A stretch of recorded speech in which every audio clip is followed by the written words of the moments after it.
মহাভারতে দুর্যোধনেরা ছিল 100টা ভাই। 100টা ভাই ছিল, শুধু তাই নয় বাবা, লক্ষ লক্ষ সৈন্য সামন্ত ছিল, অথচ দুর্যোধন জিততে পারিনি। জিতলো কারা? যারা মাত্র 5 ভাই, ওই পঞ্চপাণ্ডব, তারা জিততে পারল। কেন? একজনকে ধরে রেখেছিল বাবা, সে হলো ভগবান। তো আপনি ভাবছেন এই জগতে আপনি একা? না, আপনার কারোর প্রয়োজন নেই। আপনি একজনকে ধরে রাখুন, যে হলো আপনার ভগবান। তাকে বিশ্বাস করে এই জায়গা দিয়ে রাখুন, আপনি কোনোদিন কারোর প্রয়োজন আপনার হবে না বাবা। আপনি ঠিক উত্তীর্ণ হয়ে যাবেন। মনে করে দেখুন, কুরুক্ষেত্রের মাঠে যখন যুদ্ধ হয়েছিল, যুদ্ধ যখন উত্তীর্ণ হয়ে গেল, ভীম মনে মনে ভাবছে আমি যুদ্ধ করেছি, আমার অনেক ক্ষমতা, সেই জন্য মনে হয় পেরেছি। ভগবান বলল, দেখো আমি তোমাদেরকে করিয়েছি তাই করেছো, এটা ভালো করে মনে করো। হ্যাঁ, ওই কুরুক্ষেত্রের মাঠে ভগবান ভীম অর্জুন গিয়েছিল জরাসন্ধের সঙ্গে বাবা যুদ্ধ করতে। 3 জন ব্রাহ্মণ সেজেছে, জরাসন্ধ চিনতে পারছে না। ভগবান জরাসন্ধের সামনে গিয়ে বলছে, হে জরাসন্ধ, আমি তোমার সঙ্গে যুদ্ধ করতে চাই। সঙ্গে সঙ্গে জরাসন্ধ ভগবানকে না চিনতে পেরে বলে বসলো, তুমি একটুখানি বাচ্চা ছেলে, আমি তোমার সঙ্গে যুদ্ধ করব না। যার মুখ টিপলে দুধবার হবে, আমি তার সঙ্গে যুদ্ধ করব?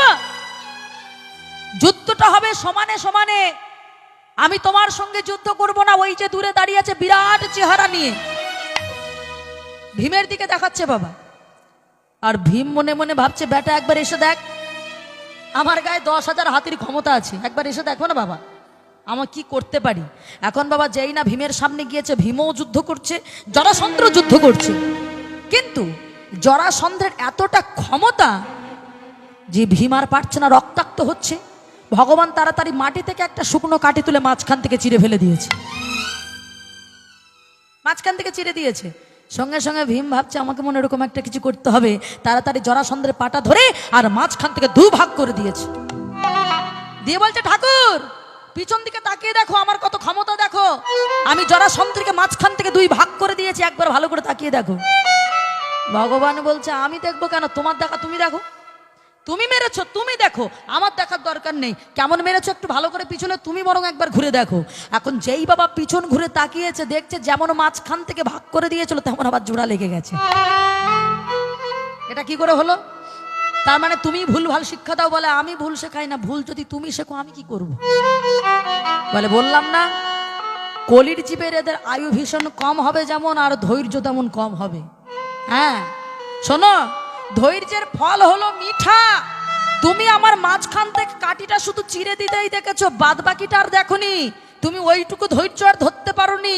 শোনো, আমি যখন কাঠিটা মাঝখান থেকে 2 ভাগ করেছিলাম, তখন ডান দিকের কাঠিটা বাম দিকে দিয়েছিলাম, আর বাম দিকের কাঠিটা ডান দিকে দিয়েছিলাম। কারণ জরাসন্ধের আশীর্বাদ আছে, কেউ যদি তাকে মাঝখান থেকে 2 ভাগ করে যায়, সে আবার তৎক্ষণাৎ জোড়া লেগে যাবে। কিন্তু তার ডান দিকের পা যদি বাম দিকে দেওয়া হয়, আর বাম দিকের পা যদি ডান দিকে দেওয়া হয়, তাহলে আর জোড়া লাগবে না। তাহলে বোঝা গেল মা, ভগবানকে যদি একমাত্র কেউ ভরসা করে চলতে পারে, তার আর কারো কোনো যুদ্ধের জন্য সৈন্য সামন্তেরও প্রয়োজন হয় না। কারণ বুদ্ধিটা তিনিই জগিয়ে দেন।